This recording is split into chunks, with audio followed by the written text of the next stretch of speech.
Les amis, bonjour à tous, bienvenue dans cette nouvelle vidéo où je vais répondre à une question. Je dessine mieux que tous mes abonnés. Je dessine mieux que vous tous.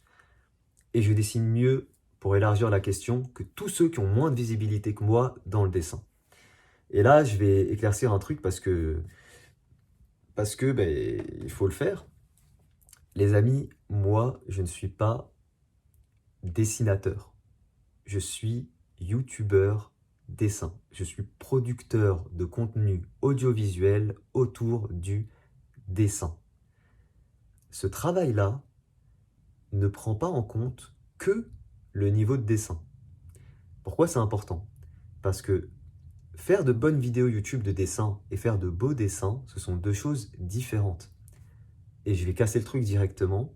Évidemment, évidemment, évidemment, évidemment, qu'il y a des gens qui dessinent largement meilleur que moi. Il y a des gens qui ont un niveau de dessin largement au-dessus du mien et qui n'arrivent pas à percer sur YouTube ou sur les réseaux de manière générale avec leurs dessins.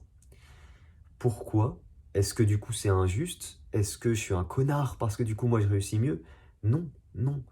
Parce que, encore une fois, le niveau de dessin n'est qu'un paramètre parmi plein d'autres pour réussir sur les réseaux.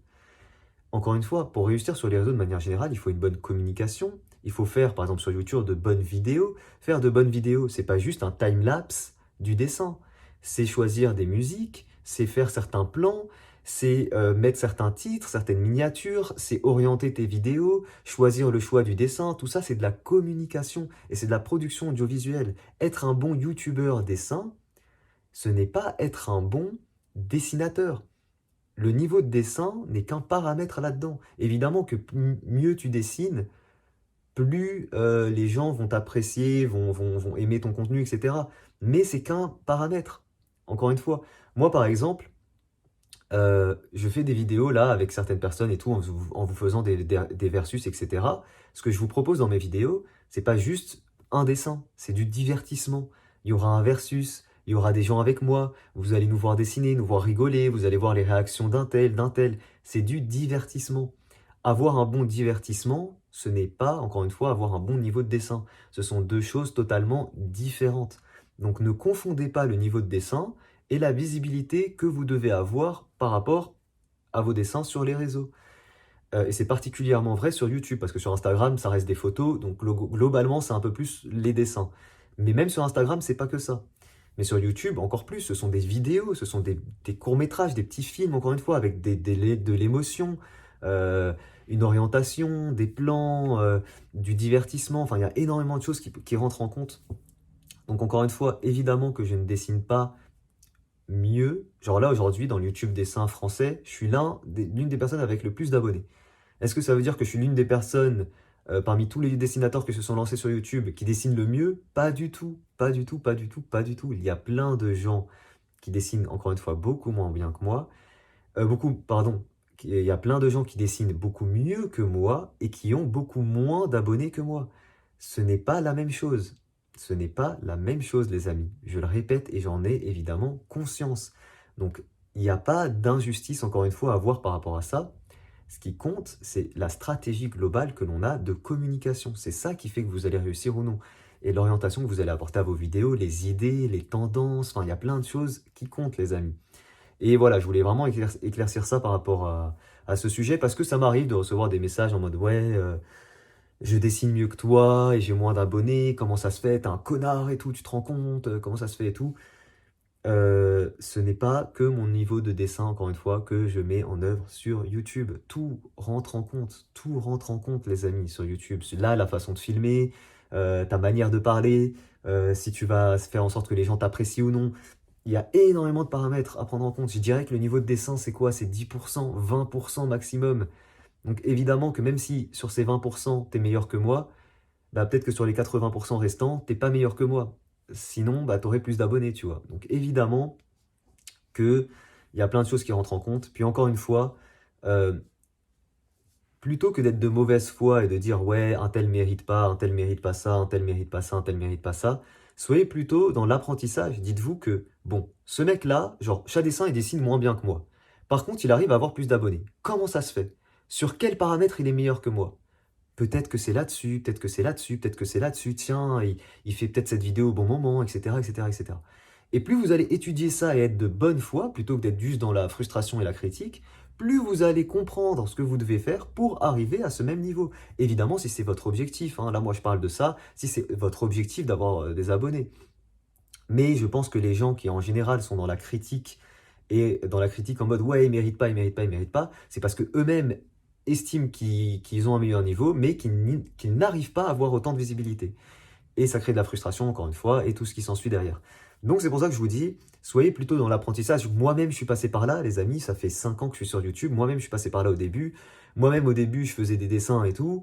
J'estimais que j'avais un meilleur niveau qu'un tel ou qu'un tel. Et pourtant, putain, j'ai mis 1 an à avoir plus de 3 4 000 abonnés. Je disais, mais comment ça se fait, etc.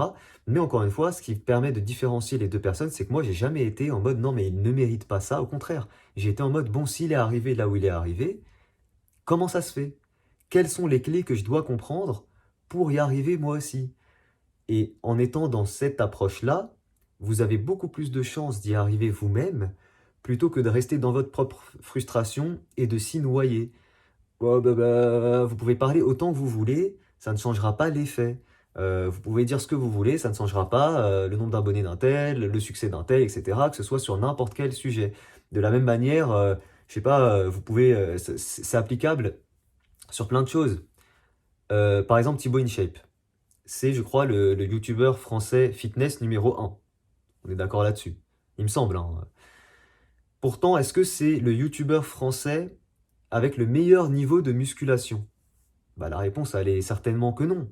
Il doit y avoir des youtubeurs français qui ont un niveau de musculation pure au-dessus. Est-ce que pour autant ils disent, ouais, il mérite pas d'être là où il en est parce que je suis meilleur en musculation que lui?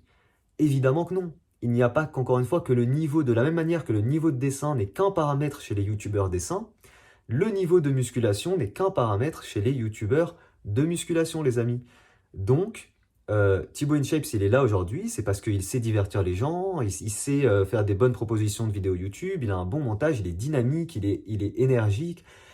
Voilà, il y a, encore une fois, c'est toute sa stratégie de communication qui l'a fait arriver là où il en est aujourd'hui. Il mérite donc ce qu'il a aujourd'hui parce qu'il a fait ce qu'il faut pour arriver à ça. Bon, encore une fois, quand je parle de mérite, ceux qui vont aller un peu plus loin dans la réflexion, ils vont me dire non, mais le mérite n'est qu'une illusion, tout ça, tout ça. Oui, oui, moi je vais pas à ce degré de réflexion-là. Je parle juste de ce qu'on fait et de pourquoi on est arrivé à tel stade. Mais après, évidemment, que est-ce qu'on mérite réellement? Bon, l'aspect philosophique, là, je le laisse en dehors de cette vidéo-là. Vous avez compris. Bref, d'ailleurs, je vais m'arrêter là pour cette vidéo. J'espère que vous avez compris mes propos. Encore une fois, évidemment qu'il y a plein de gens qui dessinent mieux que moi et qui ont moins d'abonnés. D'ailleurs, je vais terminer cette vidéo en vous disant, n'hésitez pas, si vous voulez découvrir d'autres propositions sur YouTube et tout, à aller faire vos recherches. J'essaie moi de temps en temps de parler de petits youtubeurs et tout, mais n'hésitez pas par vous-même à aller checker d'autres youtubeurs et tout, qui sont évidemment dans de bonnes vibes, voilà, qui ont juste envie d'essayer de proposer quelque chose, qui montrent leur style, etc. N'hésitez pas à aller chercher des fois, à fouiller un peu sur YouTube, parce que oui, il existe des gens qui ont un très bon niveau, mais qui ont peut-être des stratégies de communication moins bonnes, et du coup qui montent moins bien sur les réseaux, mais qui quand même ont de très bons niveaux de dessin et qui font de très belles propositions. Donc n'hésitez pas à fouiller un petit peu et à découvrir de nouveaux créateurs. Voilà, je vous laisse sur ces paroles et je vous fais des bisous, pardon. Je vous donne rendez-vous demain pour la prochaine vidéo. Ciao tout le monde.